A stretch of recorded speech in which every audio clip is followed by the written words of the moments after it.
جمعۃ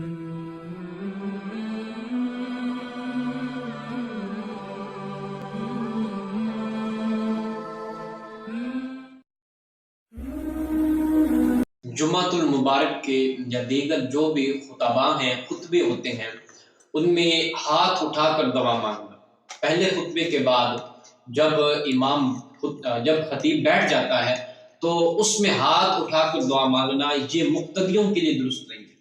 جو امام ہے اس کے لیے بہتر ہے، یہ اولیٰ ہے کہ وہ اپنے منبر پر بیٹھ کر ہاتھوں کو اٹھا کر اور دل میں دعا کرے گا۔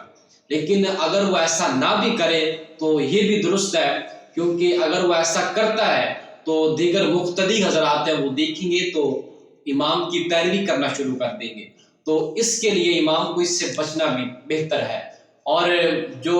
آپ دیکھیں کسی کو کہ وہ ہاتھ اٹھا کر دعا کر رہا ہے پہلے خطبے کے بعد جمعہ میں، تو اب اس کو منع کرنا یا اس کے ساتھ جھگڑنا، اس کے ساتھ لڑنا یہ درست نہیں ہے، کیونکہ امام احمد رضا خان بریلوی علیہ رحمہ جب آپ جمعہ کا خطبہ دیا کرتے تھے تو بعض اوقات لوگ ہاتھ اٹھا کر دعا مانگا کرتے تھے پہلے خطبے کے بعد، تو آپ ان کو منع نہیں فرمایا کرتے تھے، ان کو روکا نہیں کرتے تھے۔ تو جو بھی کہیں بھی آپ دیکھیں کہ دوسرے پہلے خطبے کے بعد لوگ ہاتھ اٹھا کر دعا مانگ رہے ہیں تو ان کو منع نہیں کرنا چاہیے، اور جب دعا مانگیں تو دل میں مانگیں۔ ہاں، اس میں بہتر یہ ہے کہ ویسے اسی حالت میں بیٹھے رہیں اور دل میں جو بھی دعا ہو وہ اللہ کی بارگاہ میں کریں۔ ہو سکتا ہے کہ وہ